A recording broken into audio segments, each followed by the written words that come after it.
Monsieur Stéphane Mazard, député de l'Aveyron, Monsieur Jean-Claude Angard, sénateur de l'Aveyron, Monsieur Pascal Mazet, représentant Carole Delga, présidente de la région, Monsieur Arnaud Viala, président du conseil départemental de l'Aveyron, Monsieur Christian Tessèdre, président de Rodez Agglomération, Monsieur Géniez, représentant de la Ligue de football Occitanie, Monsieur Bourdet, président du district de l'Aveyron de football, Monsieur Éric Luban, président du club de football de Nez-le-Château.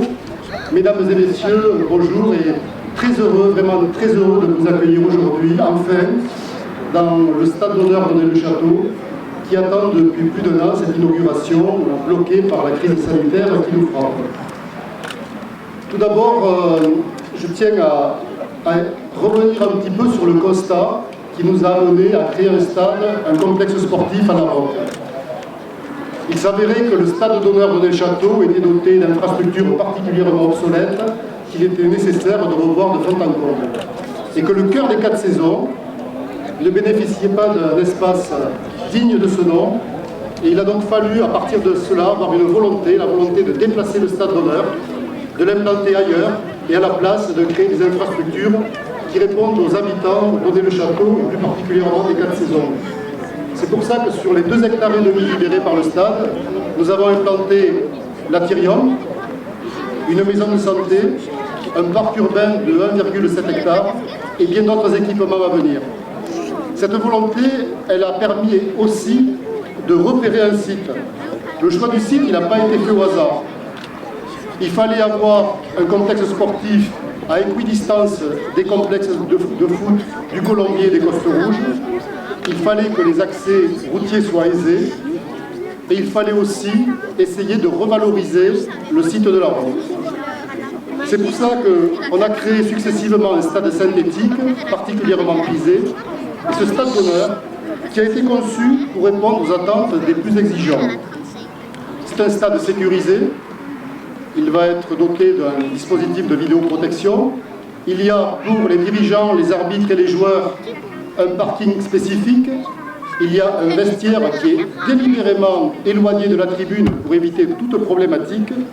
Et il y a également la volonté, dans un proche avenir, de sécuriser l'accès routier à la fois du complexe sportif, mais aussi du lycée La Roque, qui est un partenaire éminent de ce complexe et avec qui on entretient d'excellentes relations. L'attractivité du site, elle est évidente, mais elle a été reconnue par la Fédération française de football. Lorsque ses représentants sont venus pour classer le stade, ils nous ont finalement dit qu'ils voulaient le surclasser, à savoir que ce stade désormais peut accueillir la division 1 féminine et le national masculin. Bon, le club de Nez-le-Château doit encore gravir quelques échelons pour arriver au national, mais ça viendra en son temps. Ce site a aussi bénéficié de l'arrivée du siège du district de football, qui est venu compléter harmonieusement l'ensemble.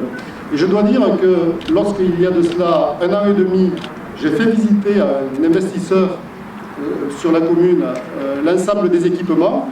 Lorsqu'il est arrivé devant la Roque, il a pensé que c'était un lycée sportif, il n'a pas pensé à un lycée agricole. C'est pour vous dire combien l'ensemble anoblit aussi l'équipement qu'est le lycée. Enfin, je vais terminer en remerciant chaleureusement les entités qui nous ont aidés à réaliser cet ensemble avec un soutien indéfectible. Je veux parler de Rodez Agglomération, du département, de la région, de l'État et aussi de la Fédération française de football qui nous a aidés pour le terrain synthétique. C'est vraiment un plaisir pour moi d'inaugurer ce stade parce que c'est un équipement qui m'a vraiment tenu à cœur de par mon passé de dirigeant sportif. Et je terminerai par une boutade, à savoir que dans l'équipe municipale, nous avons la chance d'avoir Patrice Verlaguet.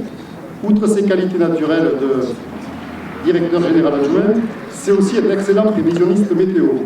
Toute la semaine, on a craint la pluie, et toute la semaine, il m'a répété que l'inauguration se déroulerait sans problème et qu'il ferait beau. Donc, félicitations à ces talents de pronostiqueurs météo.